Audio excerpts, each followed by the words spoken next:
I'm going to walk you through a day in the life of a Google product manager. What is going on, everybody? Welcome to another video. If this is your first time here, you want to learn about product management, startups, finance, or how to get into the top tech companies, make sure to subscribe now, hit the bell so you don't miss anything. First, this is going to be different for every product manager at Google or in other companies. It depends on whether you're working on a big project or a small project, whether you are launching a new product or iterating on an existing product, whether you are on a team of product managers or you are running your own team, and how long you've been working, and also the level of seniority. As you spend more and more time in the company, you have more and more areas of responsibility. There's a few things that happen during a work day and a work week for a product manager. I'll do a separate video on a typical work week and maybe a typical work month or a quarter, but for now, we're going to just focus on what a typical day looks like. And if you're thinking about becoming a product manager, I also have other videos talking about how to create the best resume or how to answer behavioral strategy questions, other questions, how to do well in the interview. Make sure to check those videos out as well. So just like everybody else in tech, there's usually lots of meetings.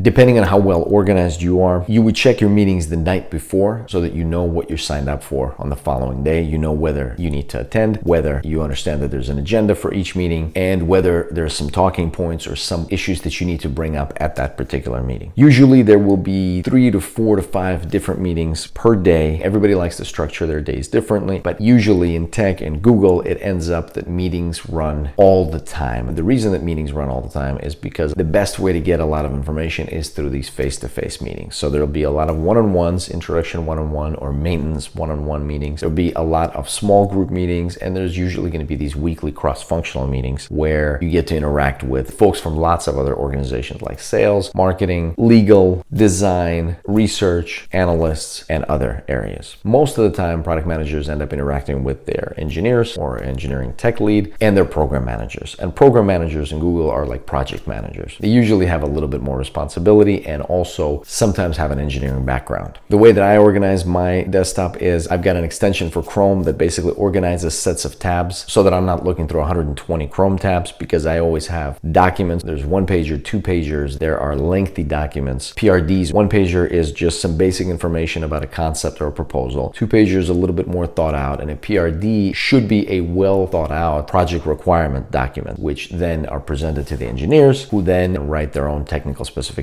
and plan the way that the project is actually going to work. However, the more work that the product can do beforehand, before completing the PRD, the easier it becomes and the more coordinated it's going to become when it actually comes time for the engineers to do the work. A lot of the alignment takes place during quarterly. You may have heard that Google does OKRs. A lot of other tech companies do as well. OKRs are plans that you make for the next quarter with your team, what the objectives are and what the key results that are going to tell you whether you've accomplished those objectives and how well you made it in that quarter. These OKRs, these objectives are made across the entire company and synchronized between teams so that everybody knows what everybody's working on. And if you are working on something that needs someone else's help or another organization's involvement, you align those OKRs at least on a quarterly basis to make sure it gets done. There are check-in meetings where you are usually going to check in with the top POC, point of contact, for a particular department that you need to speak with, like engineering. There's going to be a lot of conversations. Program manager is usually a director of engineering or director of product or both. There's going to be check-in with sales, and during the cross-functional meeting, usually there's going to be check-ins with all of those other folks that we mentioned earlier. Any given day, a product manager is likely to receive from 20 to 100 to 200 emails, depending on how involved they are. There's usually bugs that are being tracked where there's either an issue or a request for help. A lot of times there will be information. The product manager is expected to be a conduit for information, so there will be information requests. Do you know about this? Do you know who the best contact for that is? So you product manager as a connector. A lot of time is spent on actually writing these documents and adding comments to them and adding other people in to get their feedback, creating decks. A lot of time goes into creating these presentation decks, which then get presented to various levels of leadership. Usually one person, usually the product manager or the program manager, will start creation of a deck, and then other members of the team, the cross-functional team, will actually contribute, ask questions, and work on it together. And so the product manager usually, or the program manager, are going to collaborate on those documents together in order to make sure that the deck is ready and pre-read by the executives or the leads that are going to be reviewing it ahead of time. So we've got a couple of hours worth of meeting. We've got a couple of hours of updating documents, reading comments, adding comments. We've got some time spending sending email, responding to email, moving particular pieces forward, and some time spent in alignment where you are making your plans, and also some time is spent on thinking about the roadmap. What is actually important for the product? When is it important? What is the problem that the user is having? How do we best address this issue? It's tough to include that stuff in a given day, but the best days are when you're actually able to make progress on everything on the roadmap, on some critical tasks for the product, for taking one step closer to either launching the product or taking one step closer on whatever other goal you have in mind for your product. And those are the best days, when you are able to help other people, unblock other people, when you're getting more clear about your goals, and when you're moving the overall product or team, making the team more cohesive, more aligned, more collaborative, clearing hurdles, getting approvals and buy-ins from executives or leads or other pieces of cross-functional groups, and are moving the ball forward. It's about every day moving it a little bit more forward and setting yourself up, blocking the meetings that you need, setting requests for reviews in the weeks ahead so that you're set up for future success. Every day, move it a little bit closer. We might do a week in review where I can tell you a little bit more about how to best plan your week and how to best approach some of the common pitfalls that happen during onboarding for a product manager when you first come into a company as a product manager. As always, if you like the video, make sure to smash the like button and subscribe, hit the bell so you don't miss anything. Thanks very much for watching.